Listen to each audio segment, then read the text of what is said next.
Hello, everyone. Good evening. We will be starting in 2 minutes, inshallah, allowing more audience to join.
Okay.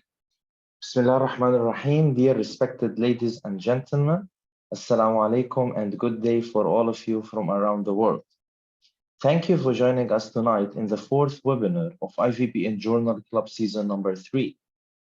Our mission in IVPN Journal Club is to share the latest published evidence learned from high caliber and world-class pharmacotherapy experts in analyzing primary literature, read beyond the trial's context, ultimately to optimize clinical practice. Tonight, we are a gathering of over 200 delegates from different countries around the world who came to attend this live session with Dr. Haneen Abdelhamid and Dr. Mohammed Mahrous, both of which are from Egypt, who will be discussing tonight a study that was published last month by researchers from Egypt as well, which we are really proud of, a study that I believe will open the door for many more trials to come, investigating this highly promising new role of metformin in managing chemotherapy-induced diverse toxicities. Now, I will start by introducing our moderator for tonight, Dr. Mohammed Mahrous. Dr. Mohammed received his Bachelor of Pharmacy degree in 2009 from the Faculty of Pharmacy in Zagazig University in Egypt. He started his career in Tanta Cancer Center in October 2009 as an oncology pharmacist. From that date until March 2018, which is almost 9 years, he took several positions as follows: oncology pharmacist IV mixing, hematology oncology clinical pharmacist, and finally, medical coordinator of quality team in Tanta Cancer Center. Then in April 2018, he joined Dar al Fuad Hospital as senior clinical oncology BMT pharmacist till May 2019.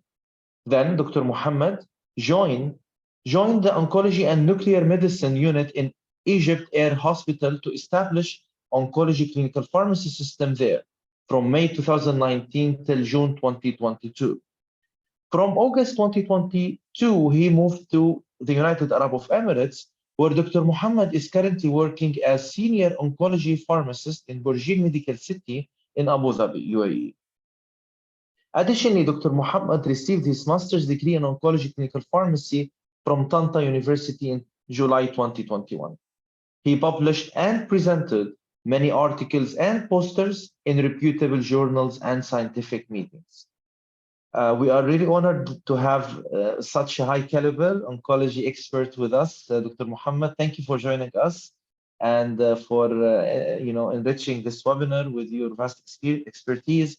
Without further ado, I will handle the mic screen to you. Dr. Muhammad. Thank you, Dr. Ahmed. Thank you for this wonderful introduction to me. Thank you for joining IVPN Journal Club team, and thanks for opportunity for hosting me and hosting Dr. Haneen to introduce this promising study. My name is Muhammad Mahrous. I am speaking from Abu Dhabi, United Arab Emirates. Let me introduce our speakers today. She is a fresh grad from Pharaoh's University, Faculty of Pharmacy, and she is a researcher, and I can nominate as a promising researcher for the future at Tanta Students Research Academy. Let me introduce Dr. Haneen Abdelhamid. The mic is yours, Doctor. It's a pleasure to meet. Okay, my name is Haneen Abdelhamid. I am a fresh graduate from Faculty of Pharmacy, Pharaoh's University, and inspiring researcher at Tanta Academy. Now we will share screen to our presentation now. Okay.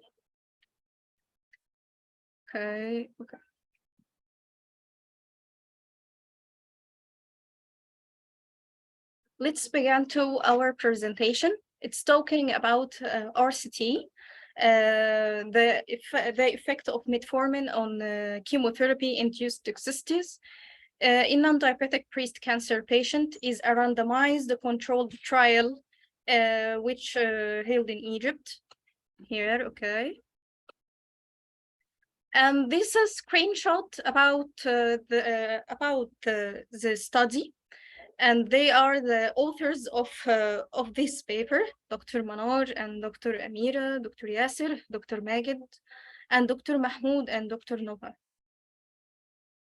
Okay, and this screenshot about clinicaltrial.gov. So it's a registered clinical trial, and so the screenshot. Okay, that's a clinicaltrials.gov, which the study is registered here. And there is information introduced by the sponsor and operator, Alexandria University, and the information provided by Damanhuri University. Okay, and this is study description, and here all details about this clinical study, type and participant, and how the allocation happened, and so on, and the arm intervention. Okay, for more details. Okay,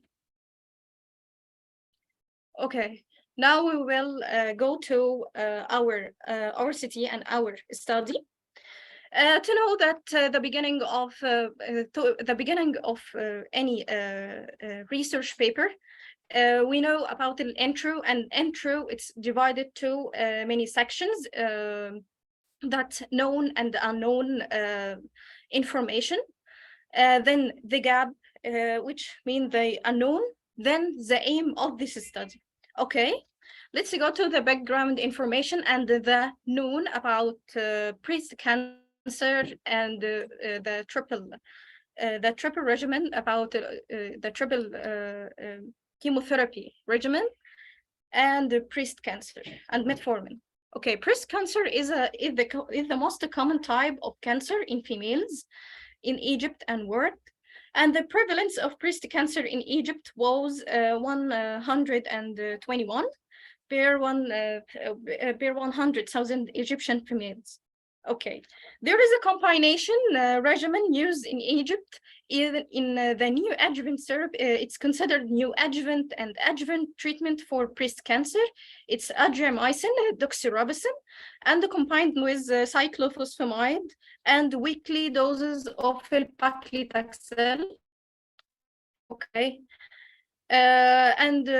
The adverse effect of paclitaxel is a peripheral neuropathy, and this trial, or this paper article, by the way, talking about the effect of metformin on the toxicity in the adverse effect, toxicity resulted from ACT regimen. Okay, like paclitaxel is the common adverse effect is a peripheral neuropathy. Okay, doxorubicin adverse effect is a cardiotoxicity, is a major life-threatening adverse effect, and we know it can progress to irreversible congenital heart failure. And we know that dexarazoxane is an antidote of overdose doxorubicin, but we will talk more about dexarazoxane, what will happen if there is overdose. Toxicity of the triple regimen, oral mucositis regimen appears in 77% of patients. And the combination of doxorubicin and cyclophosphamide causes threefold increase in the risk of oral mucosite compared to individual drug. By individual drug using paclitaxel alone or doxorubicin alone or cyclophosphamide alone. And the oral mucositis reduce the food intake because they annoy them from food intake, so make weakness in the body and cause weakness in immunity and fatigue. Okay, let's go to metformin. It's an anti-diabetic drug. Metformin show to favorable for reprogram molecule and the cellular pathway. Metformin is largely contributed to upregulate adenosine monophosphate protein kinase, which prevent inflammatory and oxidative stress, as we know. So, the researcher means that metformin help to regulate the body's response to inflammation and oxidative stress by activation اللي هو AMPK adenosine monophosphate protein kinase, okay, which in turn helps to interrupt the cascade of events that lead to harmful process. So metformin can provide a range of health benefit beyond its primary using in diabetes, such as reducing the cardiovascular risk and the certain types of cancer. So what is the unknown or the need of this study? To date, no effective pharmacological therapy for identified or to prevent or treat completely chemotherapy-induced toxicities, and management of PIPN, peripheral neuropathy, limited to symptomatic with painkillers. And numerous medications have been purposed for chemotherapy-induced oral mucositis, proven completely beneficial. No current therapies have proven effective in alleviating cancer-related fatigue, especially. And when we talk to doxorubicin and dexarazoxane, we know that the dexarazoxane is a cardioprotective, but it may cause increase the incidence of secondary malignancies and reduce awful anti-tumor efficacy of doxorubicin. So the objective of this study to know the effect of metformin on adverse effect caused by neoadjuvant chemotherapy for naive, non-diabetic breast cancer patient. For naive, so that the patient have no diabetes and have no regimen or anti-diabetic drugs. Okay, let's go again for authors' affiliations and conflict of interest. If there here conflict of interest, okay, I took a screenshot, not write these slides. So they here funding, open access funding provided by Science, Technology, Innovation Funding Authority and incorporation of EKB, Egyptian Knowledge Bank, and the Egyptian Knowledge Bank may provide researcher and fund researcher if the first author, I think, is Egyptian, by the way. Okay, Dr. Manar and Dr. Amira, Dr. Yasser, Dr. Magid, Dr. Mahmoud, and Dr. Noha. Their affiliation, Alexandria University, Damanhur University, and Medical Research Institute, and the academy, they are the respectable research institute in Egypt. Very respectable and huge and great. Okay. Let's go to the most important part in our study, and it's methodology. And the methodology section, method section, determine the quality of paper. If the methodology determine the quality of the paper, so method is very important. Okay, and the method section divided into study design, how they design the study, and the more monitoring the adverse effect, and the statistical analysis, how they do statistics. Okay, and the study design, it's a formed consent. They have informed consent, and the allocation randomized, one-to-one allocation, concealed by third party, concealed in envelope. Okay, and they divided the participant arm, experimental arm, it's metformin group, 30 patient, and the active comparator who didn't receive a metformin. So the intervention is two group, groupal intervention and the group control. Groupal intervention have two medication, metformin hydrochloride, 850 milligram, which is known commercially as Citovage, administration of metformin, 1,700 milligram per day daily, plus اللي هو الكيموثيرابيوتيك, plus اللي هو الكيموثيرابيوتيc new adjuvant chemotherapy, and the chemotherapy regimen, doxorubicin, 60 milligram, and the cyclophosphamide, and for cycle every 3 weeks, followed by Taxol, paclitaxel. Okay, paclitaxel 80 milligram per meter square IV once weekly for 12 weeks. And another name, doxorubicin, okay, doxorubicin adriamycin, and followed by Taxol. Okay. Drug ACT chemotherapy regimen, doxorubicin, and the cyclophosphamide and paclitaxel. So we'll control, intervention group contain the triple chemotherapy regimen plus metformin, and control group contain only the triple regimen of chemotherapy without metformin. Okay, which our inclusion criteria? Okay, females from age 18 to 65 years, and unilateral or bilateral primary carcinoma of the breast confirmed, but not reached to metastasis stage, as we see. Okay. Clinically measurable tumor size who are candidate for a new adjuvant therapy, normal renal and liver function, and non-diabetic. The wide exclusion criteria for pregnant and breastfeeding women, and who take cancer chemotherapy. We need the inclusion criteria, no cancer therapy is taken. Patient with reduced ejection fraction, less than 50%, metastasis breast cancer patient, and diabetic, and who has renal or hepatic impairment.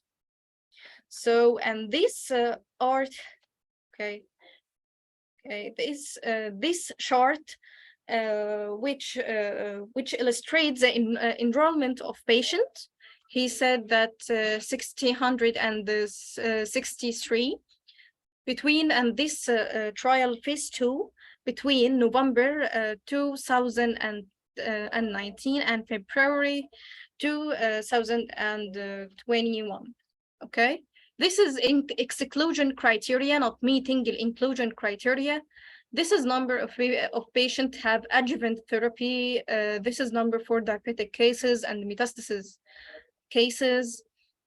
So randomization happened to 70 patients, and they allocated to control arm who receives a triple regimen of chemotherapy. And this is a triple regimen of chemotherapy plus metformin. Okay, and this is analysis of there are 35 there and 35 in a control arm. So it's important to do that chart, because some of researchers have a mistake to not consider this chart or not accurate data. So they should put what happened to patient in this inclusion and exclusion criteria, and providing us with detailed information, because some researchers do a very large, very huge mistake, that they didn't consider these details and say that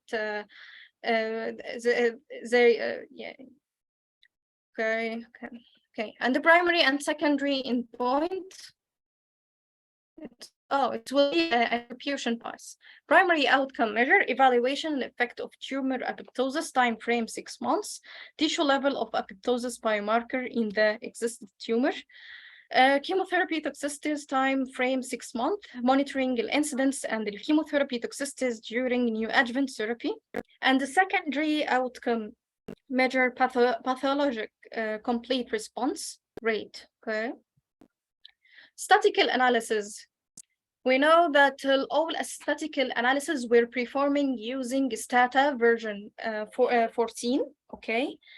And we know that there is data have types. We have discrete variables and continuous variables. Discrete like nominal and ordinal, continuous like interval, okay? Categorical, it's nominal or ordinal, nominal like male, female, ordinal like stages, and we will know the stages we have. Okay. We have I'm sorry, Shapiro-Wilk test was used to inspect data normality. It's interval variable. We have Levin's test used to check equality of variance between arm. We have chi-square were used for appropriate categorical data, stage 1, stage 2, stage 3, and we will know in the results section. When to detect Mann-Whitney U test was used to detect the difference in severity grades of different adverse effects like peripheral neuropathy, oral mucositis, fatigue, and gastrointestinal and hematological side effects. Okay, and we have old ratio with 65 confidential intervals. Patient with baseline characteristic. We can see the baseline characteristic between arm and between the intervention arm and control arm. P-value here was greater than 0.05. That means there is no significant difference. When we see p-value more than 0.05, that means there is no significant difference. Or when it's less than 0.05, it's mean that they are less than 0.05.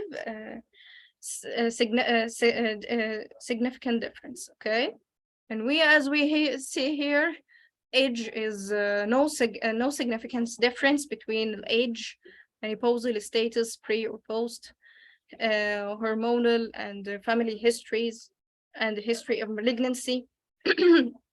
Okay, result here. additional metformin to chemotherapy regimen result in significantly less incidence and severity of peripheral neuropathy or oral mucositis and fatigue, less than 0.05 compared to control arm. Moreover, the left ventricle ejection fraction in control arm dropped from the main versus preserved cardiac function in metformin arm. So ejection fraction became less in the control arm, not in metformin arm. Furthermore, fatty liver incidence was significantly lower in metformin compared to control arm.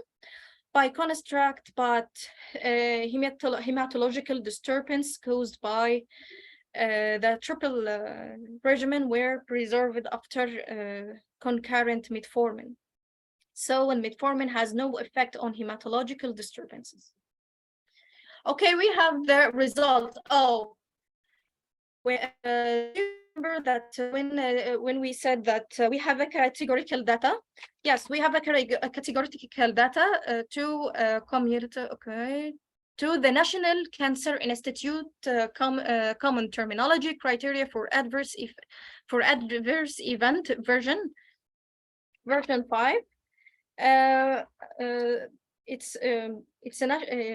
It's a system used to classify and grade the adverse effects to patients who enrolled to cancer clinical trials by consistent language, and the grading from grade 1 to grade 5, mild to severe degree. And the last version is version 5.0 in November, and the first launch was November 2017. Okay. As we have oral mucosites that it's arm group and there it's a metformin group. When we say the oral mucosites here grade 1 in metformin, yes, it's doing well here at the grade 2. Okay. And we here has a fatigue. It was here, yeah, fatigue was severe there. And after using in the grade 1 metformin, it's less than 3. Okay, and this grade 2 and this here grade 2, it's a small number. Okay, less than in the group R. Okay, and we oral mucosites has 16. Okay, and the peripheral sensory for this, it was severe there in control arm, but it was severity less than in the grade 1, and in grade 2 peripheral sensory neuropathy, and this number was less than. Okay, and this is anemia. Have no effect on anemia or thrombocytopenia or neutrophils. We so the authors concentrated on the oral mucosites and the peripheral sensory neuropathy and the fatigue. Okay, and this is the result. Yes, under here no peripheral neuropathy, and this is a result we discussed before. Okay, let's go to the discussion section. Discussion section, authors here compare their result to the previous result to other previous studies. Okay.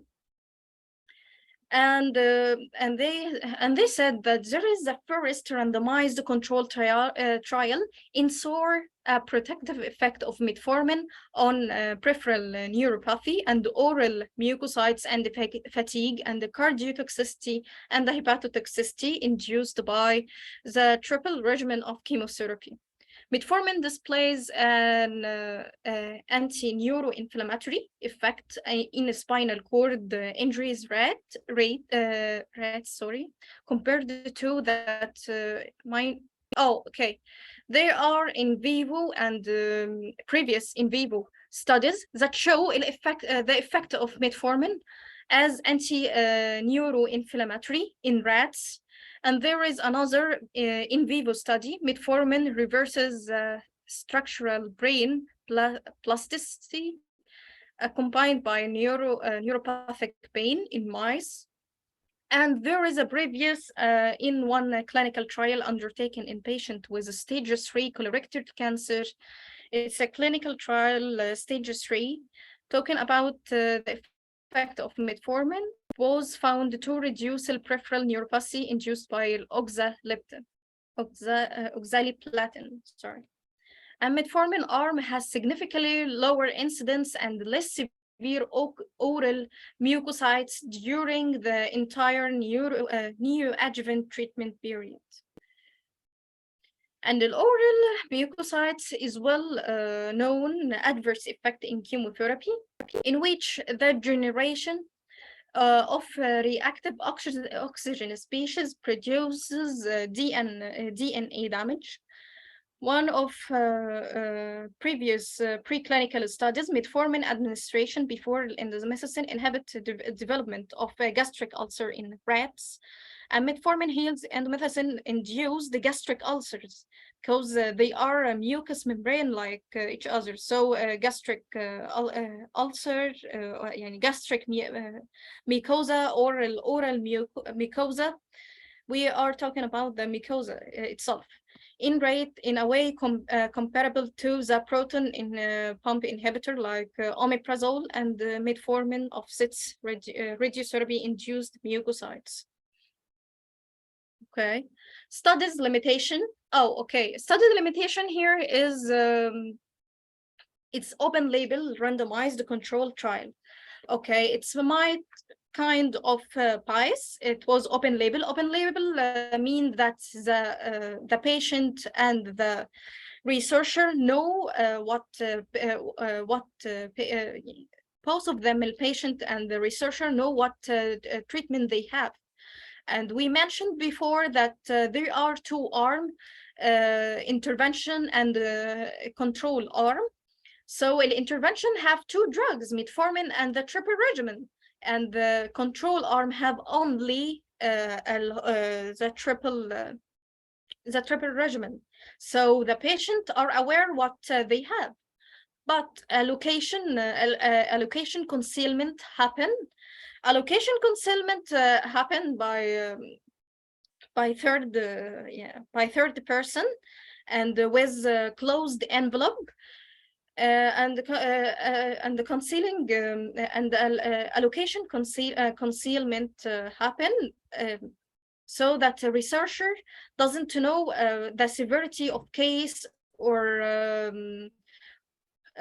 where to go, either to control or to the intervention arm.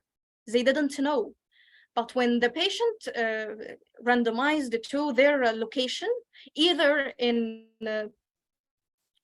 group or in arm or control arm or in intervention arm, so they will aware or all the medication they have.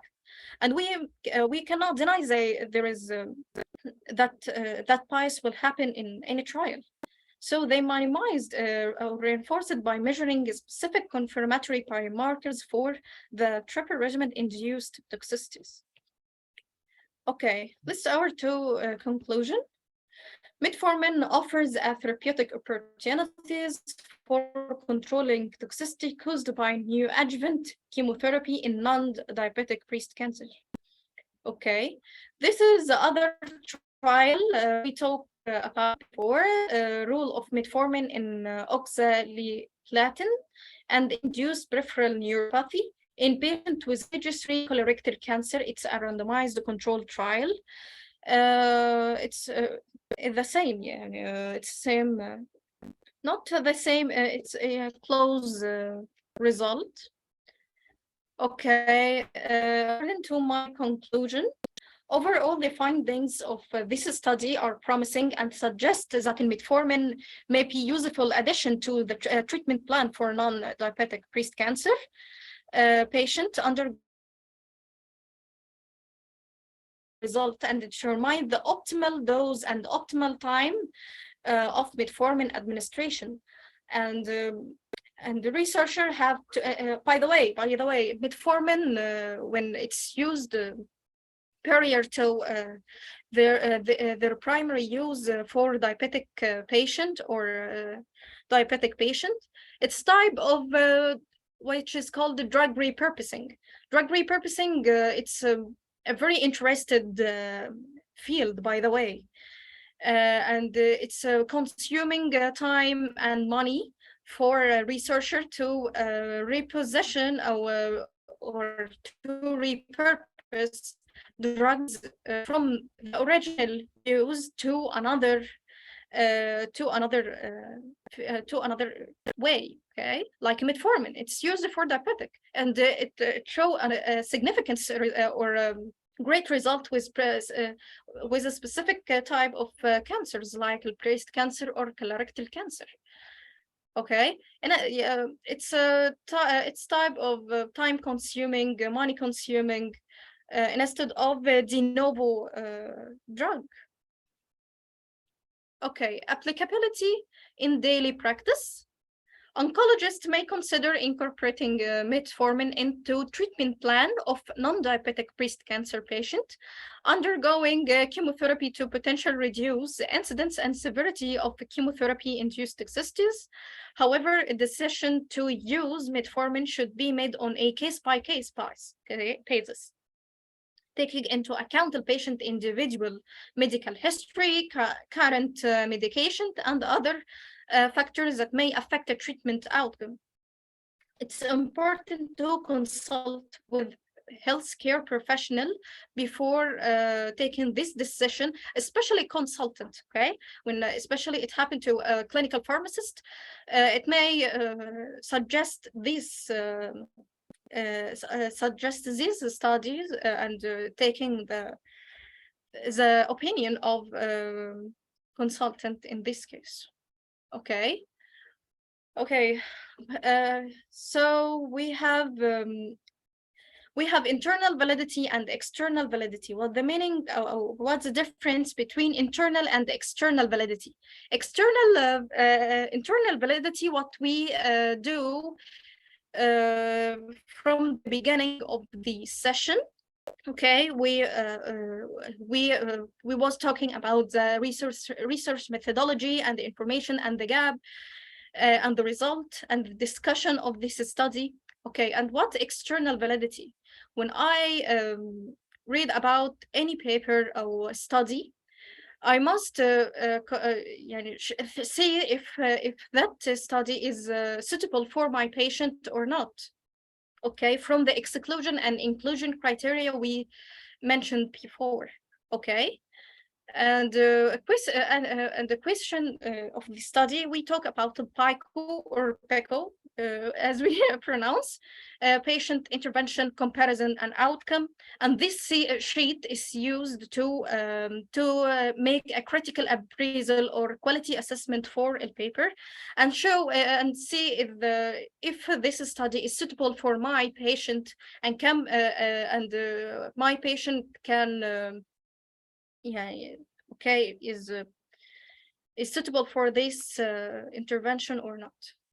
Okay, that's references, and thank you. Okay, I'm finished. Oh, okay. Thank you, Dr. Haneen. Thank you. Thank you for this fruitful presentation. Okay, let me now share my screen to speak about this presentation and put some remarks regarding metformin.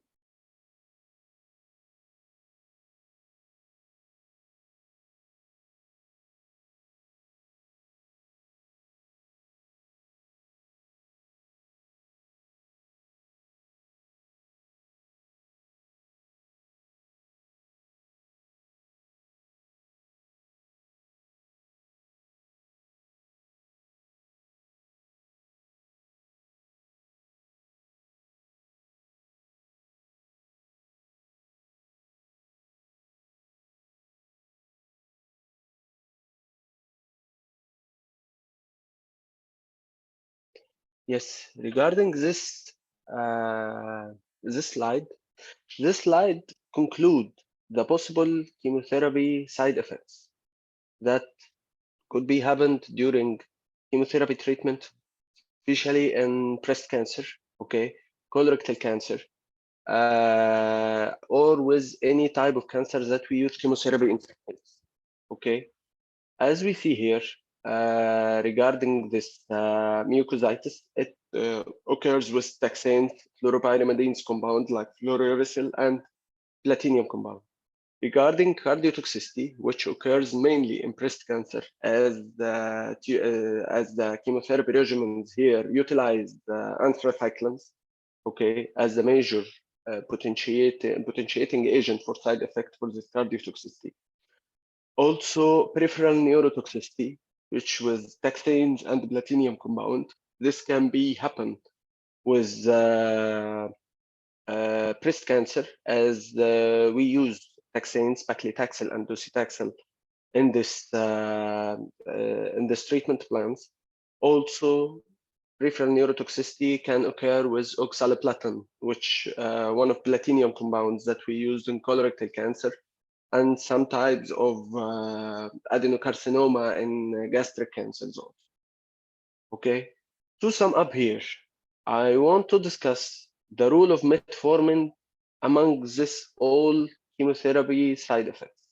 Okay, how can we utilize this metformin in this setting? Okay, actually, metformin is the proactive anti-diabetic drug. Okay, and also it has many mechanisms of action that can act as antidote or to treat the side effects. Okay, one of this, as Dr. Hanin said, activation of adenosine monophosphate protein. Okay, and also one of this also is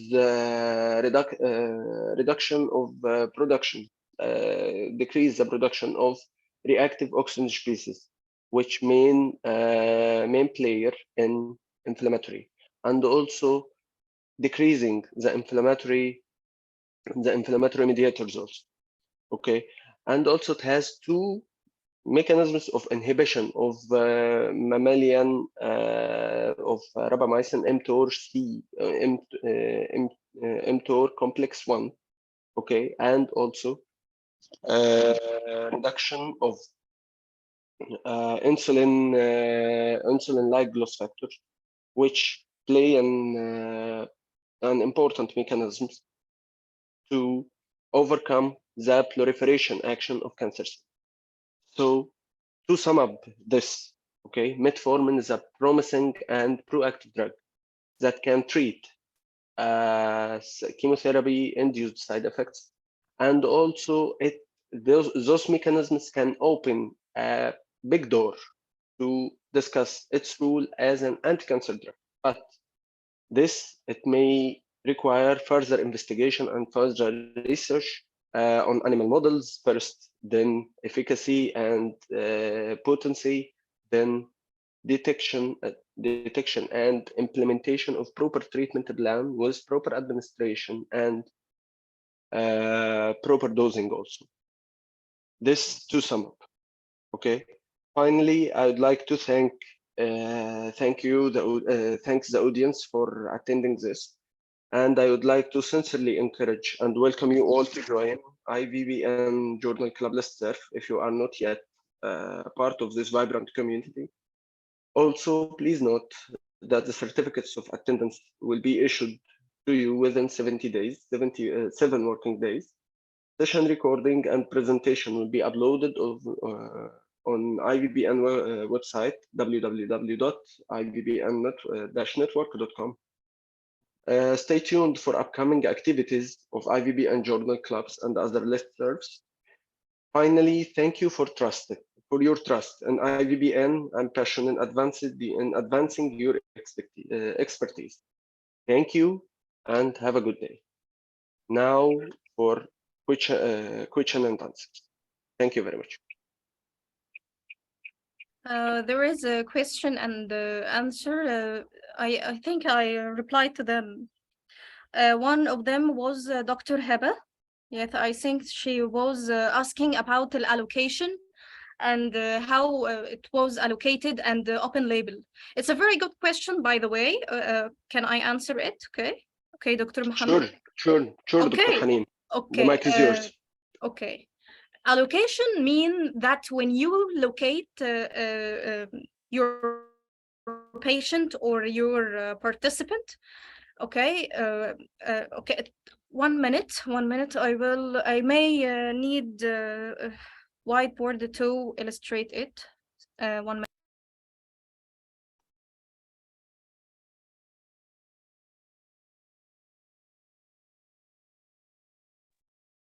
Okay, here, doctor. Okay, I hope you see the share screen here. Okay, what the meaning of allocation? When you locate or put them, okay, let's consider it's block 1, block number 2, block number 3. It's for example, and block number 4, okay?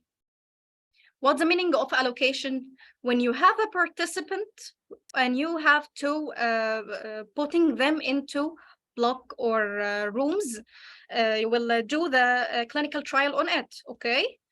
And they didn't know which receive. May one have severe breast cancer, and they allocate him, giving them envelope, not to researcher. It's a third party.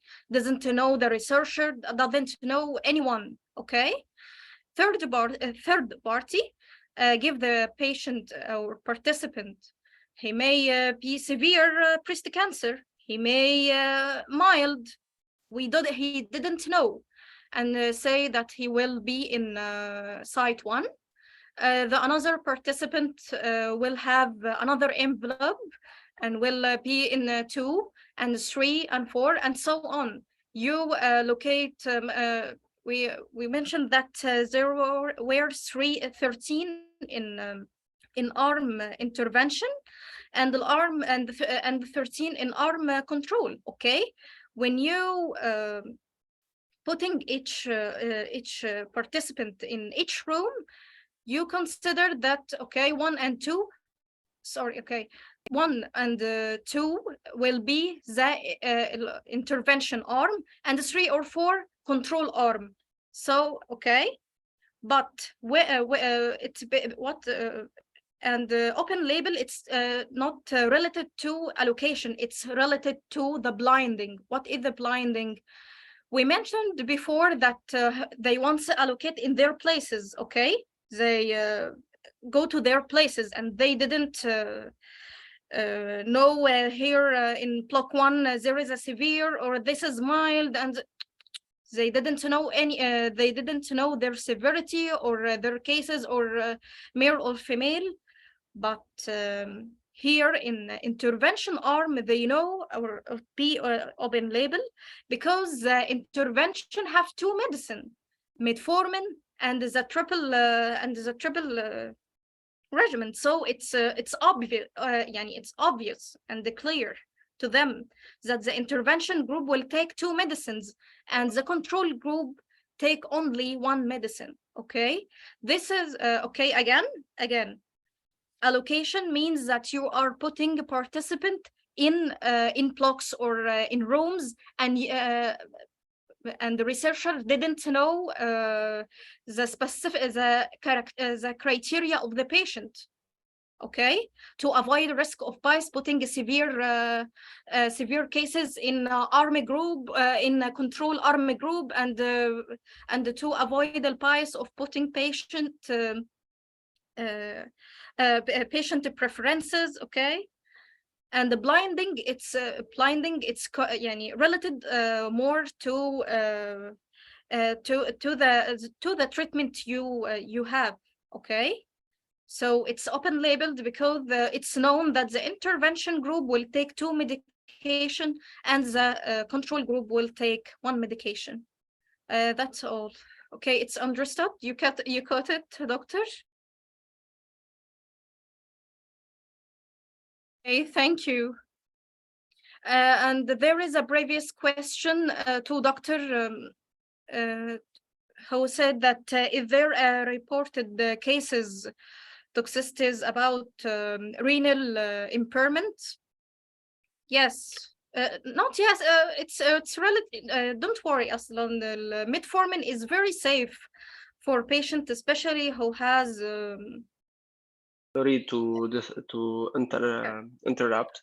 We have here a question from one of attendees. Can this treatment be extended for diabetic breast cancer patients? Extended. Can this treatment be extended for diabetic breast cancer? The metformin. Yeah. For diabetic. Actually, I don't know. No, don't know. It's a very researcher. Well, I didn't see real research talking about it, but I will research. Yeah, researcher make to.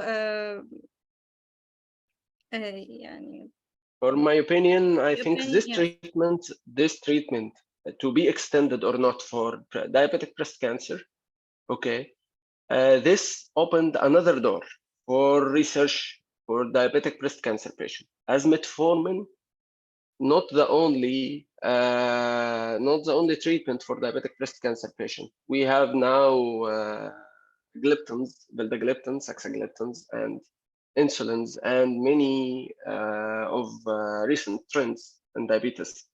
Okay, so this treatment can be extended for diabetic breast cancer patients, but with, I think, with certain rules, okay, regarding the diabetes.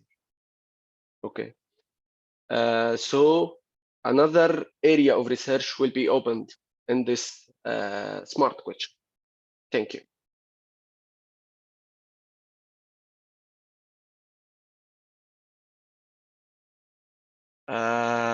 Any questions here? So, Okay. Okay. I answered the question privately. Oh, talking about renal okay, impairment associated with metformin. I wrote that metformin is commonly used as a first-line treatment type 2 diabetes.